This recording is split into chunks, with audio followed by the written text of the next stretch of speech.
আসসালামু আলাইকুম এভরিওয়ান, আমরা এই মুহূর্তে অবস্থান করতেছি বাঁশখালীর সরল বাজার। পূর্ব সরলে হ্যাঁ হ্যাঁ হ্যাঁ। পূর্ব সরল 3 নম্বর ওয়ার্ডে। আচ্ছা, এর আগে এখানে কেমন আসছিল মানুষজন?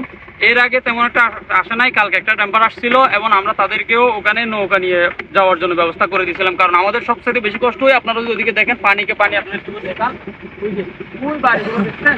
হ্যাঁ হ্যাঁ হ্যাঁ। আমাদের ওদিকে নৌকা আছে এবং আমরা ওইটা হচ্ছে আমাদের খাল। আপনারা যে ব্রিজটা পাচ্ছেন ওই ব্রিজে একটা ছোট একটা নদী থাকার কারণে এখানে কালভার্টের পানি গিয়ে মানে গিয়া হইতে পারে নাই, সবগুলো যেতে পারে নাই, যার কারণে এখানে প্রচন্ড বন্যা হয়েছে। এখন অনেক পানি ছিল, এখন আস্তে আস্তে গাড়ি আসতে পারতেছে। এখন আপনারাও অনেক কষ্ট করে যাচ্ছেন, গাড়ি তার মানে আগে আসতেই পারে নাই। কালকে একটা গাড়ি আসছে আমরা দেখছিলাম।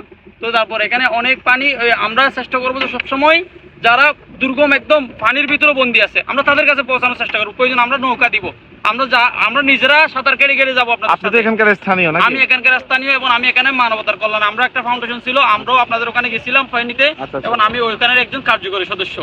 এবং প্রতিষ্ঠাকালীন থেকে আমি সদস্য মানবতার কল্যাণে, আমরা বাঁশখালী মানবতার কল্যাণ আমরা এটা পরিচিত। তো যাই হোক, আসলে আশেপাশের অবস্থা তেমন একটা ভালো না। এই যে কবরস্থানগুলো একটু দেখেন, এগুলো ডুবন্ত অবস্থায় আছে। এই যে এটা হচ্ছে কবরস্থান, আশেপাশে এরকম আরো অনেকগুলো কবরস্থান আছে।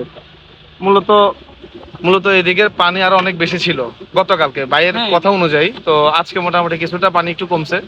তবে সবচেয়ে দুঃখজনক বিষয় হচ্ছে মানে এইসব এরিয়াতে খুব একটা মানুষ আসে না বললেই চলে। গতকালকে নাকি একটা আসছিল। অনেক কষ্ট, আমরা উপজেলা থেকে অনেক পশ্চিম, আমরা একদম এই আর যদি আমরা 1 মাইল যেতে পারেন তাহলে বঙ্গোপসাগরেই। আচ্ছা আচ্ছা। আর 1 মাইল মানে 1 কিলোমিটার গেলে বঙ্গোপসাগর। এই জন্য এদিকে আসাটা অনেক কষ্ট, রোডও খারাপ। তারপর আপনারা আসছেন, আপনাদেরকে অসংখ্য ধন্যবাদ এত কষ্ট করে আসার জন্য। তো আসলে ভাইও সামাজিক কিছু কার্যক্রমের সাথে জড়িত আছে। আর সবচাইতে বড় বিষয় হচ্ছে যে ভাই 2024 সালে আমাদের ফিনিশরে গিয়েছিল আমাদেরকে সাহায্য করার জন্য। তো ভাইয়ের কাছে আমরা অনেক বেশি কৃতজ্ঞ আর আন্তরিকভাবে ভাইকে ধন্যবাদ জানাই এই জন্যই যে ভাই আমাদেরকে একদম, আর এখান থেকে প্রায় আধা কিলো রাস্তা পর্যন্ত ভাই আমাদেরকে অ্যাডজাস্ট করতেছে ভাই জায়গা থেকে। প্লাস হচ্ছে যে ভাই যতটুকু সম্ভব উনি বলতেছে যে উনি ভোট দিবে।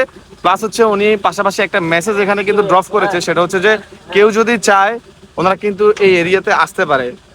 কজ হচ্ছে যে এখানে তেমন একটা মানুষজন আসে নাই, কিন্তু ভিতরে যে দুর্গম এরিয়াগুলো আছে এখানে আরো অনেকগুলো নাকি পরিবার পানিবন্দী হয়ে আছে।